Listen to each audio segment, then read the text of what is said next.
আসসালামু আলাইকুম সবাইকে ফারজানা সিম্পল লাইফে আপনাদের সবাইকে ওয়েলকাম জানিয়ে আমি ফারজানা চট্টগ্রাম থেকে আজকে আরেকটা নতুন ব্লগ নিয়ে আসছি। আশা করি আপনারা যে যেখান থেকে আমার ব্লগটি দেখছেন সবাই ভালো আছেন, সুস্থ আছেন। আলহামদুলিল্লাহ আমরা অনেক ভালো আছি। সকাল থেকেই ব্লগটা শুরু করেছি।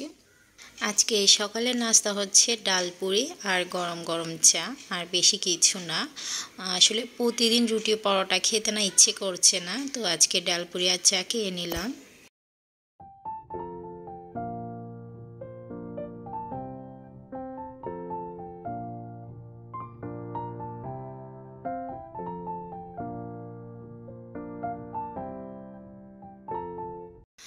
তো সকালে নাস্তা শেষ করে আমি চলে আসলাম নিচে। আজকে বাড়ির উঠান থেকে শাক তুলবো। তো এই উঠানের নারী শাকের বীজগুলো আমি ফেলেছিলাম, রোপণ করেছিলাম। তো একটু বৃষ্টি পড়াতেই কিন্তু মাশাআল্লাহ অনেক সুন্দর শাক বের হয়েছে, একদম কচি আগা বের হয়েছে। তো আজকে চিন্তা করলাম, যেহেতু এখন কোরবানির সিজন, কোরবানির মাংস কিন্তু সবার ঘরে ঘরে থাকে কোরবানির কয়েকদিন পর্যন্ত। তো মাংস প্রতিদিন খেতে খেতে কিন্তু একঘেয়েমি চলে আসে, আর শুধু মাংস দিয়ে কিন্তু ভাতও খাওয়া যায় না। তো মাংসের পাশে যদি এরকম শাক থাকে বা ভর্তা ভাজি সবজি থাকে তাহলে তো আর কোনো কথাই নেই। আর আমি যেহেতু একটু সবজি লাভার, সবজিটা পছন্দ করি খেতে, আর আমার কিন্তু সবজি ছাড়া কিন্তু চলেই না। তো নুসরাত আপু বলছিল যে এত সুন্দর শাক বের হয়েছে, বিভিন্ন ধরনের কিন্তু এখানে শাক উঠেছে, তো এখান থেকে তুলে আজকে দুপুরের জন্য শাকটা রান্না করি। তো আমি চলে আসলাম সেই জন্য নিচে শাক তুলতে। তো এখানে অনেকগুলো ঢেঁড়স গাছ রোপণ করেছে, গাছ না এগুলো বিচি কিনে এনেছিলাম আমি, কয়েক ধরনের বাজার থেকে বিচি কিনে এনেছিলাম। তো সেগুলো কিন্তু নুসরাত আব্বু রোপণ করে দিয়েছে। তো এগুলো মাশাআল্লাহ অনেক সুন্দর ঢেঁড়সের গাছ উঠেছে, এরপর বরবটি শিমের গাছ উঠেছে, নারী শাকের গাছ উঠেছে, বিভিন্ন ধরনের গাছ উঠেছে এখানে। বর্ষাকালে দেখা যায় এরকম বাড়ির আঙিনায় উঠানে কিন্তু বিভিন্ন ধরনের সবজি বাগান করা যায়। আমাদের ছাদে কিন্তু হচ্ছে না, যেহেতু ছাদে কবুতর আছে, কবুতর কিন্তু বীজগুলো খেয়ে ফেলে বা গাছ উঠলে দেখা যায় নষ্ট করে ফেলে।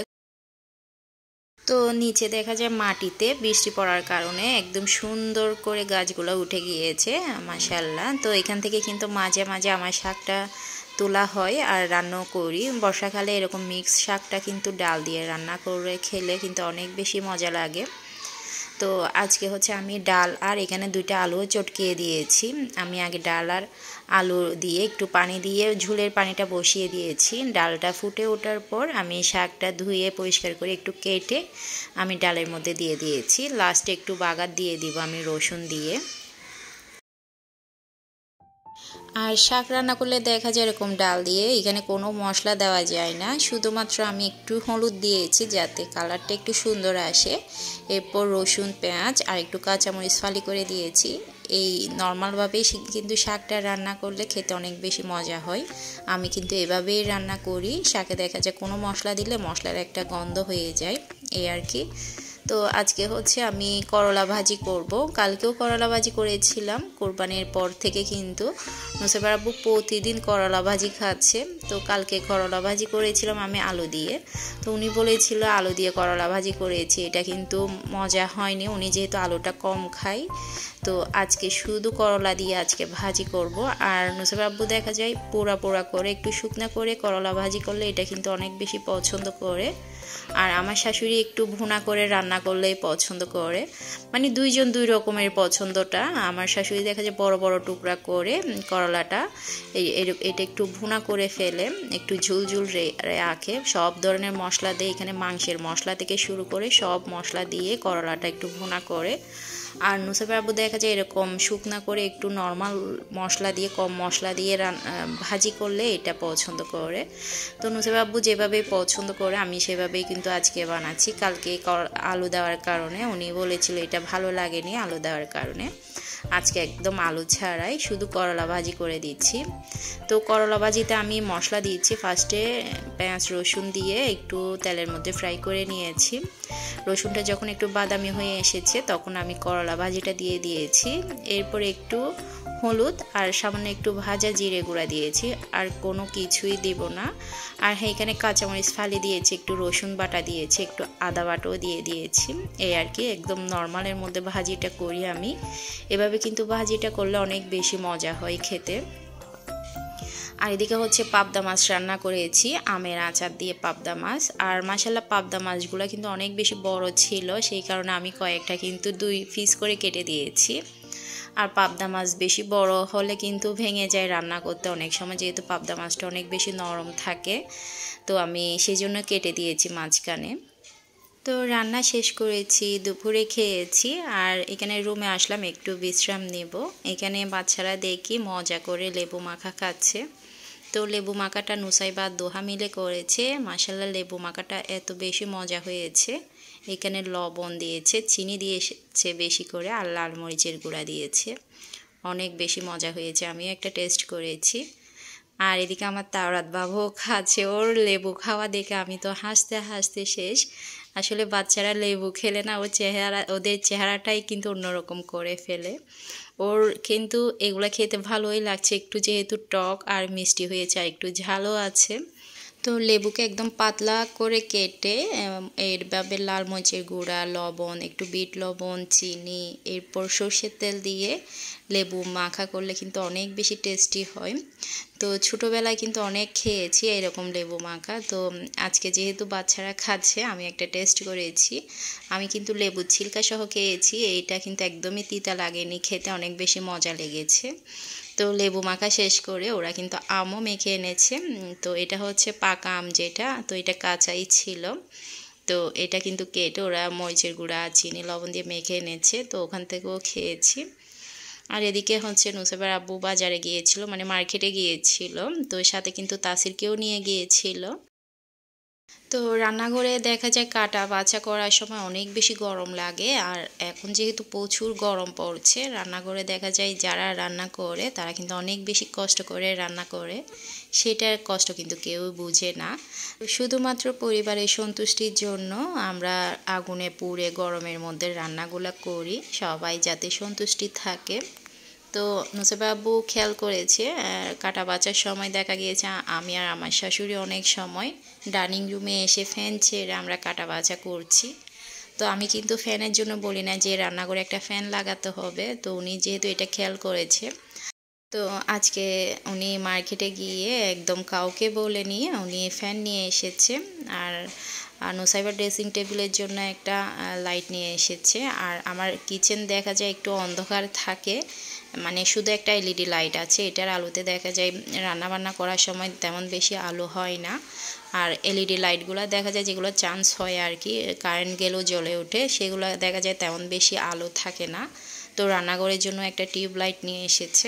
তো মিস্ত্রিও নিয়ে এসেছে। উনি ফ্যান আনার পর উনি যেটা করবে সেটা কিন্তু উনি অনেক বেশি তাড়াহুড়া করে এগুলা কিন্তু বলতে হয় না, উনি নিজ থেকেই কিন্তু সংসারে কি প্রয়োজন, আমার কি লাগবে, সংসারের জিনিস কিন্তু একদম চুপচাপ নিয়ে আসবে।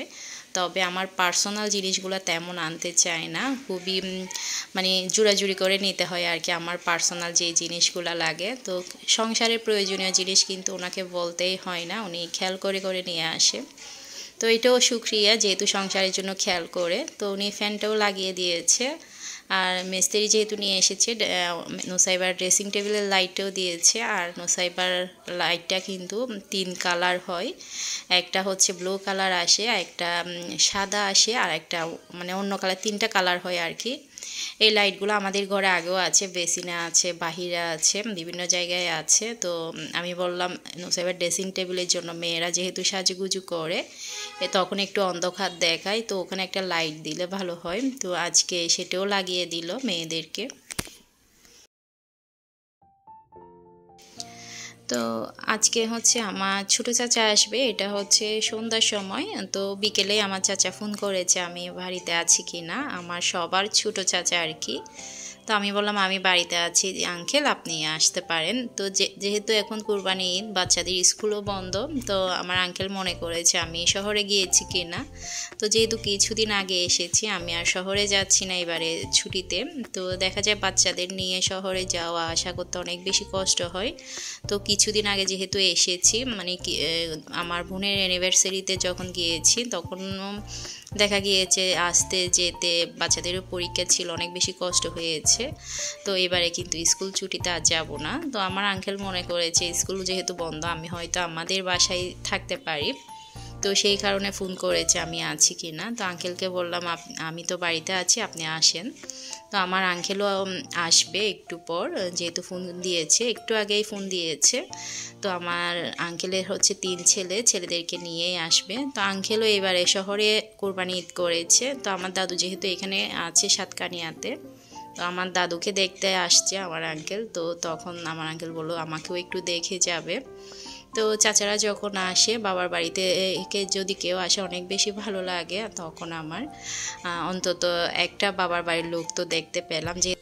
তো সবাই যেহেতু শহরে থাকে, সবাই সবার মতো ব্যস্ত থাকে। আমার আঙ্কেলরাও ব্যস্ত থাকে, আব্বু আমার ভাইরাও তো ব্যস্ত থাকে, ফাহিম জব করে। এরপরে ভাইয়া ইরফান বিদেশে থাকে, আব্বুর মতো ব্যস্ত থাকে, তেমন কেউ আসে না। তো যখন বাচ্চাদের স্কুল ছুটি থাকে তখন আমি শহরে যাই। এরপর মাঝে মাঝে কেউ আসে আর কি দেখতে। তো যখন আঙ্কেল আসবে বলেছে আমার কিন্তু অনেক বেশি ভালো লাগছে। তো আমি সাথে সাথে উঠে আঙ্কেলের জন্য একটু নাস্তা রেডি করছি।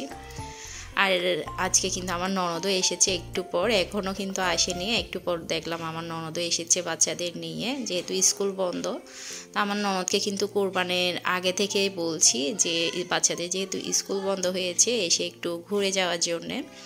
তো বাচ্চারা যেহেতু পড়ালেখা করে, স্কুল খোলা থাকে, তখন তো আসতে পারে না। এখন যেহেতু বাচ্চাদের স্কুল বন্ধ হয়েছে, আর এবারে দেখা যাচ্ছে কোরবানি ঈদের বন্ধটা অনেক লম্বা দিয়েছে, অনেক দিন দিয়েছে। তো সেই কারণে আমার ননদকেও আসতে বললাম। তো ও এসেছে বাচ্চাদের নিয়ে। তো আমি নুডলসটা আগে রান্না করেছি। আজকে নুডলসটা আমি চিকেন আর ডিম দিয়েই রান্না করেছি। আর নুডলসের মধ্যে আমি একটু চটপটির মশলা দিয়েছি, সেই কারণে নুডলসের কালারটা এরকম এসেছে। আর নুডলসে দেখা যায় একটু চটপটির মশলা দিলে একটা সুন্দর একটা ফ্লেভার আসে, একটু ঝাল ঝাল আমার মজা লাগে। সেই জন্য আমি কি করি, নুডলস রান্নার সময় একটু চটপটির মশলা দিয়ে দিই। আর আমার বাচ্চারা দেখা যায় নুডলসের ঝালটা অনেক বেশি পছন্দ করে, তেমন বেশি ঝাল খেতে পারে না, তবে নুডলস যদি ঝাল হয় না বাচ্চারা অনেক বেশি পছন্দ করে। সেই জন্যে আমি একটু চটপটির মশলা মিক্স করে দিই। তো আঙ্কেল ফোন দিয়েছে হচ্ছে আসরের নামাজের পর। তো উনি বলেছিল একটু পর আসবে, যেহেতু আমার বাবার বাড়ি আমার শ্বশুর বাড়ির কাছে, বেশি দূরে না। তো আঙ্কেল একটু পরে আসবে। তো আমার ননদরাও এসেছে। আমি আজকে হচ্ছে মুরগির বুকের মাংস ভিজিয়েছি, যেহেতু ফ্রিজে রেখেছি, এটা কিন্তু সহজে ভিজছে না। তো আমি গরম পানি দিয়ে ভিজিয়ে রেখেছি। তো যখন নর্মাল হয়েছে, আমি মুরগির বুকের মাংস দিয়ে চিকেন ফিঙ্গার শেপ করে কেটে একটু ম্যারিনেট করে রেখেছি। আর চালের গুঁড়া দিয়েছি আমি, ময়দার সাথে চালের গুঁড়া মিক্স করে আমি এখানে সব ধরনের মশলা দিয়েছি। এখানে তান্দুরি মশলা দিয়েছি, এরপর ভাজা জিরে গুঁড়া, এরপর একটু লাল মরিচের গুঁড়োও দিয়েছি যাতে এক্সট্রা ঝালটা আসে। তো শুকনো উপকরণের সাথে আমি মশলা দিয়ে এরপর চিকেন ফিঙ্গার যেগুলা আমি ম্যারিনেট করে রেখেছি, আমি শুকনো ময়দা আর চালের গুঁড়ার সাথে মিক্স করে এগুলো এখন ফ্রাই করে নিচ্ছি।